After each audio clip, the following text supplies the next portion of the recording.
Jina langu ninaitwa Salum. Umri wangu ni miaka 35. Nina mke mmoja na watoto watatu. Kazi yangu ni fundi umeme. Yaani kiufupi mimi ni mtaalamu wa umeme wa majumbani na kwenye magari katika nyanja zote. Bahati mbaya sina ofisi. Hivyo kwa umaarufu wangu mjini huwa nategemea simu ninazopigiwa. Maombi ya watu wakinitaka nifike katika nyumba zao kwa ajili ya kufanya kilicho bora sana katika umeme wa majumbani mwao au katika magari yao. Siku ya Jumapili ni moja ya siku angavu ambayo niliamka nikiwa sina chochote mfukoni. Bila kumwaga mke wangu nilitoka nje kuzunguka mtaani.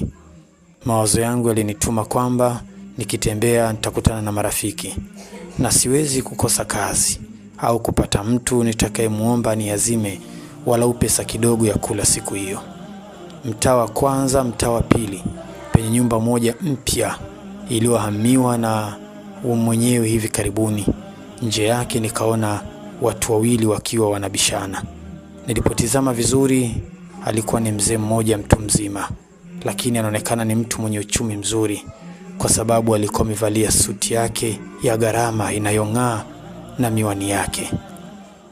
Nilipotizama vizuri nikagundua anabishana na mtu ninayemfahamu. Alikuwa ni fundi James, ni mtaalamu mwenzangu katika masuala ya umeme. Ikabidi nisogee kisha nikawasalimia. Baada ya salamu, James aliniita. Akanambia, fundi Salum, vipi? Kwema. Kabla sijajibu zaidi na James kuendelea kuongea na mimi, yule mzee alisema, wewe ni fundi kama ni fundi hebu njoo.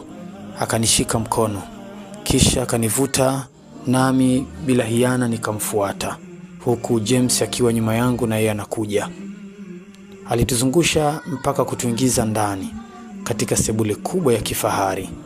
Lakini tulipotizama ndani akaniambia, kama wewe ni fundi, tizama fundi mwenzako alichokifanya katika nyumba yangu. Hii ni wiring ya aina gani? Mimi siitambui. Anataka kuniharibia nyumba yangu na kwa pesa nilizompatia, na hata makubaliano nilichokifanya na yeye sitomlipa pesa yake. Mimi nikatizama ile wiring. Kiukweli ilikuwa ni wiring nzuri sana. Nikawaza nitamwambia nini. Alikuwa amepanic. Nikagundua ya kwamba hakuwa na uelewa mzuri juu ya masuala ya umeme. Ikabidi nimwambie, mzee wangu, nitakutajia faida chache za wiring hii kabla ya kukueleza ni wapi pamekosewa. Ile mzee akanisikiliza. Nikamwambia, kwanza, wiring yako iliyowekwa haiwezi kuharibika kulingana na ustadi wa uwekaji kwa sababu mimi ni fundi na ninaelewa. Lakini pili, mzee wangu, hata ipatikane shoti, nyumba yako haitoathirika wala wiring yako katika nyumba haitoathirika na umeme. Socket zilizowekwa na switch katika nyumba yako ni zile imara za kiwango cha kisasa. Hata uweke kifaa cha aina gani hakiwezi kuunguza soketi hii, na hiyo itafanya umeme nyumbani kwako uwe salama. Socket breaker iliyowekwa hii ni ya kisasa zaidi. Inazuia mambo yote kama shoti na hata tatizo lolote litokee lile kuhusiana na masuala ya umeme.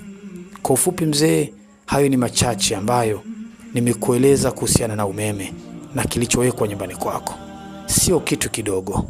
Nilifanya wiring hii kwa Dominic pale katika ile supermarket yake, na mpaka hivi sasa ni mwaka wa 5. Na tangu nimeweka ile ilitokea majanga ya moto zaidi ya mara 2. Maeneo yote ya jirani yaliathirika, lakini kwa Dominic ni maarufu hapakuwahi kuathirika.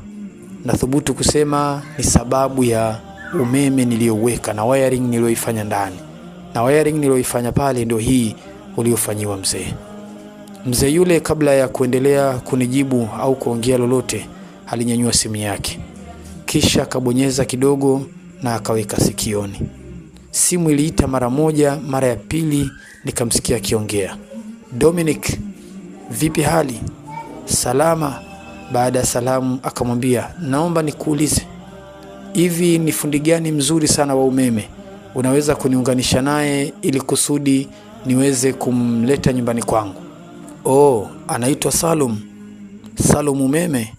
Kisha mzee akanitizama kidogo, akaendelea, nipatie nambari yake ya simu. Aya, nitumie kwa njia ya message. Mzee akakata simu. Nikiwa mimi sijui ni kitu gani napaswa kusema. Kidogo SMS ikasikika, sauti yake ikiingia katika simu ya yule mzee. Yule mzee akaichukua simu yake.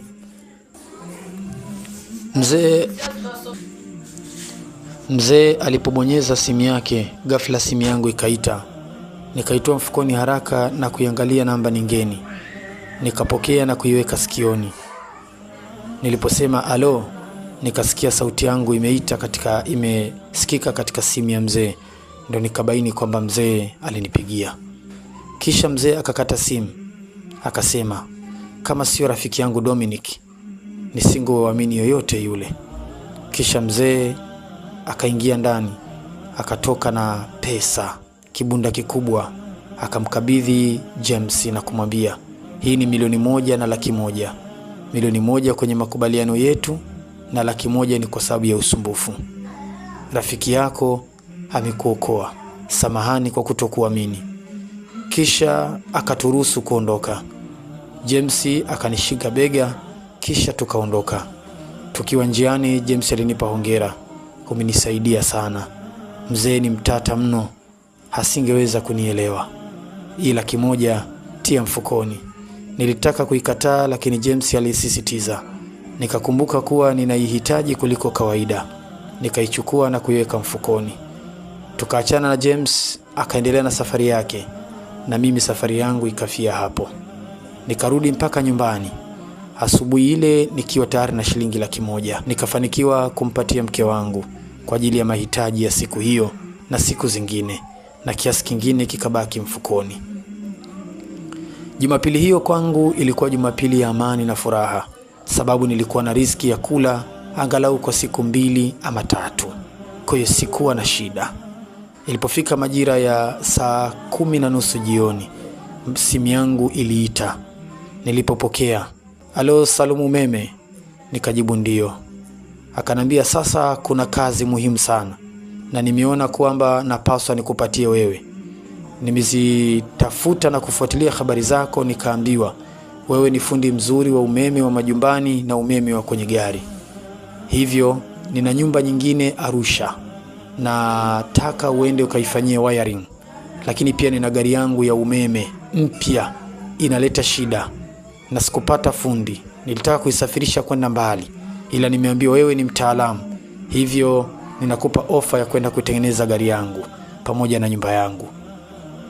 Wakati najaribu kuguna na kuwaza, sauti ikaendelea, usijali kuhusu pesa.